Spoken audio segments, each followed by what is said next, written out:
এর জরায়ুতে পৌঁছা, আমি আল্লাহর কুদরতে ওই এক ফোঁটা নাপাক বীর্য থেকেই আমি তোমাকে সৃষ্টি করেছি। এই বহু জায়গায় কথাগুলো বলছে আল্লাহ, একই কথা বলছে আল্লাহ তাআলা বলছে, ইন্না খালাকনাল ইনসানা মিন সুলালাতিন মিন তিন।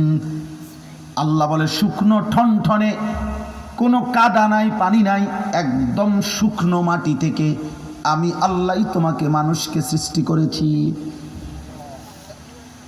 রব্বুল আলামিন বলেন, ইয়া আইয়ুহাল ইনসানু মা গাররাকা বিরাব্বিকাল কারীম। আল্লাহ বলে, বান্দারে আমার, মানুষরে আমার, এমন দয়ালু মেহেরবান মাওলা আমি আল্লাহ। আমার মতো এমন দয়ালু মেহেরবান মাওলাকে ছেড়ে দিতে কে তোমাকে ধোঁকা দিল? কে তোমাকে বলল যে ওই মালিককে সেজদা দিও না? কে তোমাকে বুঝাইয়া দিল না ফরমান? এমন মালিকের নাফরমানি করো, এই মালিকের নিষেধ শুইনো না। সুদ কে হারাম করছে? ঘুষ কে হারাম করছে? মদ কে হারাম করেছে? জুয়া কে হারাম করেছে? চুরি কে হারাম করেছে? ডাকাতি কে হারাম করেছে? জিনা কে হারাম করেছে? ব্যভিচার কে হারাম করেছে? নামাজ পড়তে আদেশ কে করেছে? বেনামাজি হতে নিষেধ করেছে কে? এই নাফরমান। তাহলে এমন মালিকের নাফরমানি কেমনে করো?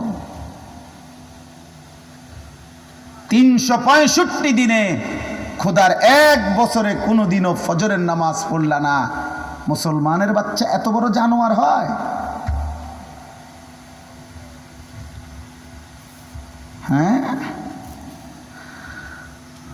মুসলমানের ঘরে এত বড় হাইওয়ান থাকে? তুমি মুসলমান, তুমি মুসলমান। 30 বছর মুসলমান সুদ খায়। মুসলমান প্রতিদিন ওজনে কম দেয়। মুসলমান সারা রাত নর্তকী দেখে, উলঙ্গ ছবি দেখে। মুসলমানের যুবক প্রতিদিন জিনার ব্যভিচার তালাশ করে। এই মুসলমান। আহা, আমার কাছে কিতাব আছে, মিসালি নওজোয়ান, উর্দু কিতাব। ওইখানে আছে পাকিস্তানের একজন বিশ্ববিখ্যাত বুজুর্গ ছিলেন, মুজাহিদ ছিলেন, হযরত মাওলানা মুফতি নিজামউদ্দিন শামজাই রহমতুল্লাহ আলাইহি, যাকে প্রকাশ্যে আল্লাহর দ্বীনের কথা বলার জন্যে প্রকাশ্যে দিবালোকে গুলি করে মেরে ফেলছে, শহীদ করে ফেলছিলেন। তিনি বলছিলেন, হে যুবক, উনি যুবকদেরকে লক্ষ্য করে একটা কথা বলছিলেন যে, হে যুবক, এই পৃথিবীর প্রথম দিন থেকে এই পর্যন্ত পৃথিবীর ইতিহাস তুমি খুঁজে দেখো। পৃথিবীর ইতিহাসে যত সংগ্রাম, যত মতবাদ, যত চিন্তা, যত চেতনা, যত আন্দোলন, যত উদ্দেশ্য, যত লক্ষ্য এই পৃথিবীতে বাস্তবায়ন করতে কেউ চাইছে, তো সেই জন্য যখনই খুন দরকার হয়েছে, রক্ত দরকার হয়েছে, জান দরকার হয়েছে, সর্বপ্রথম প্রত্যেক যুগে, প্রত্যেক কালে প্রতিটি মতাদর্শ, প্রতিটি মতবাদ প্রতিষ্ঠার জন্য কলিজার খুন যারা পেশ করেছে তারা যুবক। যতবার এই পৃথিবীতে রক্ত লাগছে ততবার যুবকের রক্তই ব্যবহার হয়েছে।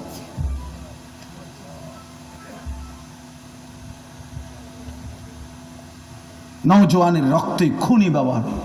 এই জন্য যুবকের রক্ত বড় দাম, যুবকের ঘন্টার বড় দাম, যুবকের সেকেন্ড বড় দাম। আল্লাহ বলেন, আমি ওকে নিজে শক্তি দিছি। আল্লাহুল্লাযী খালাকাকুম মিন দুআফিন।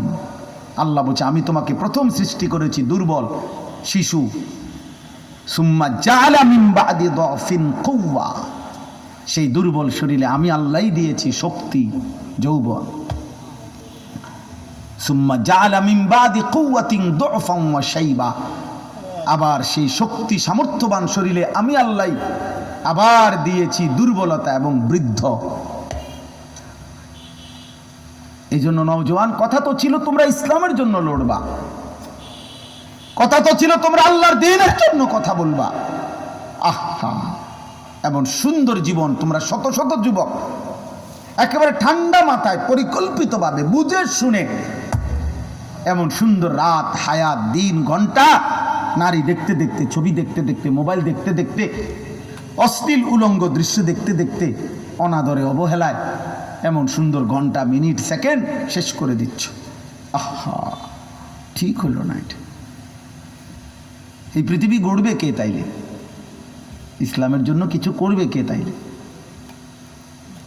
আল্লাহর দ্বীনের জন্য কিছু করবে কে? ভাব। মজলুম গাজাবাসীরে তাহলে বাঁচাবে কে? মজলুম ফিলিস্তিনিকে বাঁচাবে কে? তাই সারা পৃথিবীর মজলুম মুসলমানকে কে বাঁচাবে? বাপ, মাহাদির পক্ষ হয়ে লড়বে কে তাইলে? দাজ্জালের বিরুদ্ধে লড়বে কে? এই পৃথিবীর ইহুদিদের বিরুদ্ধে জিহাদ করবে কে তাইলে? আল্লাহর দ্বীনের জন্য বুক সোজা করে দাঁড়াবে কে তাইলে? তোমরা তো আমাদেরই সন্তান। তোমাদের যাদের বয়স 16 বছর, আমার 16 বছরের সন্তান আছে। আমার প্রথম সন্তানের বয়স 16 বছর। অতএব তুমি আমার সন্তান। তুমি ভেবে দেখো তো, রাসূলুল্লাহ সাল্লাল্লাহু আলাইহি ওয়াসাল্লামের দুইজন বিখ্যাত সাহাবী, কিশোর সাহাবী, একজনের নাম ছিল সামুরা ইবনে জুনদুব রাদিয়াল্লাহু তাআলা আনহু, আরেকজনের নাম ছিল রাফি ইবনে খাদিজ রাদিয়াল্লাহু তাআলা আনহু। দুইজনই কিশোর। কিশোর বলা হয় করিবুল বুলুগ। কিশোর বলা হয় এই 13, 14, 14.5, 15-র আগে, মানে যার বীর্যপাত শুরু হয় তাকে বলে যুবক। এর আগের টাইমটারে, এর আগের 1-1.5 বছর 2 বছরের কয় কিশোর। যার উপরে গোসল ফরজ হয় তার আগের সময়টাকে বলে কিশোর। ওনারা দুইজন ছিলেন কিশোর সাহাবী। বদরের যুদ্ধের দিন দুইজনেই ওনারা যুদ্ধের ময়দানে, তো রাফে ইবনে, দুইজনেই আসছে লাইনে, কিন্তু রাফে ইবনে খাদিজ উনি একটু চালাকি কইরা লাইনে যখন দাঁড়াইছে, তো বৃদ্ধাঙ্গুলির মধ্যে, সরাসরি হাদিসে আছে, বৃদ্ধাঙ্গুলির মধ্যে উনি একটু ভর দিয়া নিজের লম্বা দেখাইছে। ফলে উনার অনুমতি হয়ে গেছে ওই সাইজ দেখা, দেখে লম্বা আছে, ঠিক আছে, সমস্যা নাই, হ্যাঁ লগে মেলে।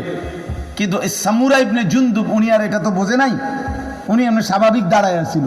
ফলে ওনারে একটু ছোট মনে হয়েছে, তো ওনারে সরাই দিছে মানে লাইন থেকে। উনি যখন বুঝছে ওনারে আর নিবে না, তখন উনি ওনার আব্বা কে বলছে, বাবা আপনি নবীকে বলেন আমারে তো নিবে না করে।